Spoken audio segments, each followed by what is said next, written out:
कर्म का फल व्यक्ति को उसी तरह ढूंढ लेता है जैसे कोई बछड़ा सैकड़ों गायों के बीच अपनी मां को ढूंढ लेता है। आत्मा न जन्म लेती है, न मरती है, न इसे जलाया जा सकता है, ना ही इसे भिगोया जा सकता है।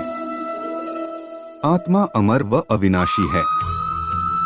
इस संसार में कुछ भी स्थायी नहीं है। आत्मा शरीर को वैसे ही छोड़ देती है जैसे मनुष्य पुराने कपड़ों को उतारकर नए कपड़े धारण कर लेता है। मन शरीर का हिस्सा है। सुख दुख का एहसास करना आत्मा का नहीं, शरीर का काम है। मान अपमान, लाभ हानि, खुश होना, दुखी होना सब मन की शरारत है। जब यह संसार ही स्थायी नहीं है तो इस संसार की कोई वस्तु कैसे स्थायी हो सकती है।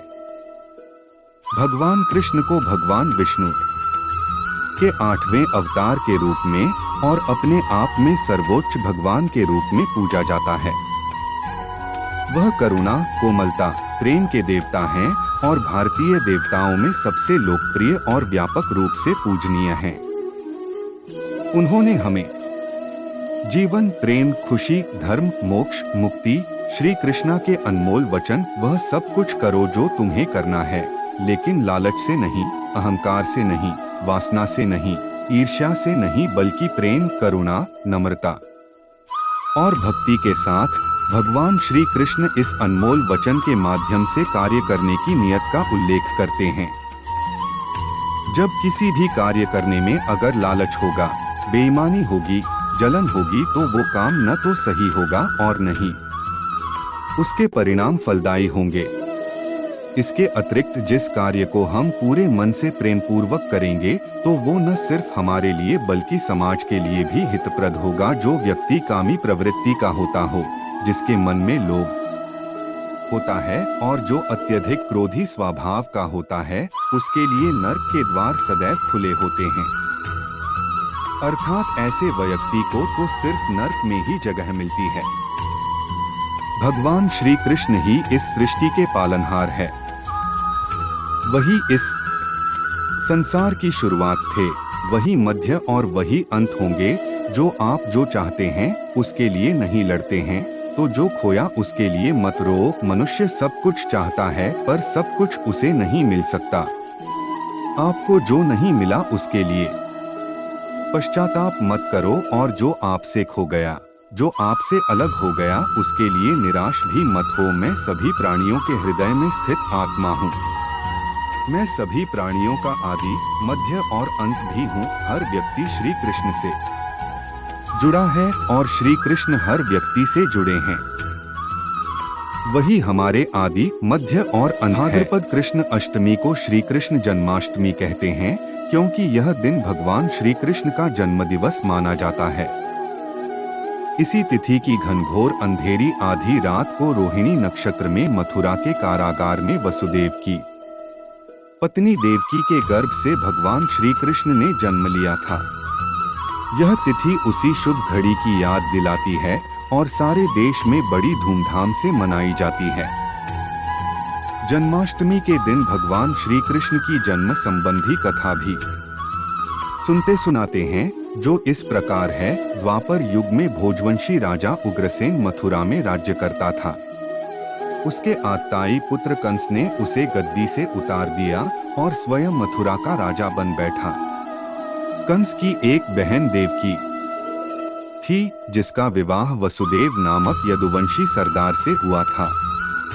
एक समय कंस अपनी बहन देवकी को उसकी ससुराल पहुंचाने जा रहा था। रास्ते में आकाशवाणी हुई, हे कंस, जिस देवकी को तू बड़े प्रेम से ले जा रहा है उसी में तेरा काल बसता है। इसी के गर्भ से उत्पन्न 8वां बालक तेरा वध करेगा। यह सुनकर कंस वसुदेव को मारने के लिए उद्यत हुआ। तब देवकी ने उससे विनयपूर्वक कहा, मेरे गर्भ से जो संतान होगी उसे मैं तुम्हारे सामने ला दूंगी। बहनोई को मारने से क्या लाभ है। कंस ने देवकी की बात मान ली और मथुरा वापस चला आया। उसने वसुदेव और देवकी को कारागृह में डाल दिया। वसुदेव देवकी के एक एक करके 7 बच्चे हुए और सातों को जन्म लेते ही कंस ने मार डाला। अब 8वां बच्चा होने वाला था। कारागार में उन पर कड़े पहरे बैठा दिए गए। उसी समय नंद की पत्नी यशोदा को भी बच्चा होने वाला था।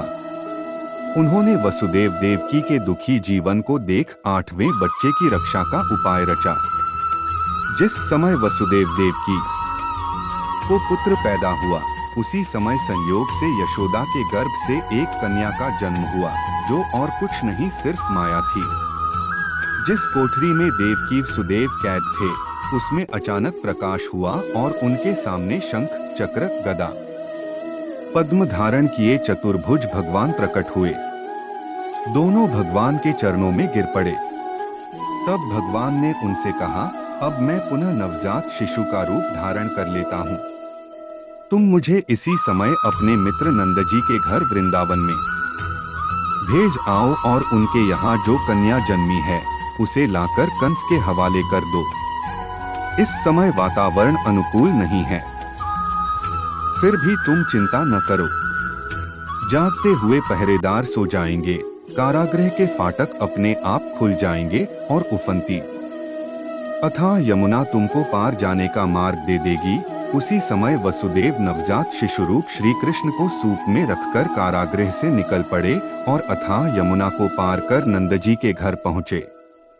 वहां उन्होंने नवजात शिशु को यशोदा के साथ सुला दिया और कन्या को लेकर मथुरा आ गए। कारागृह के फाटक पूर्ववत बंद हो गए।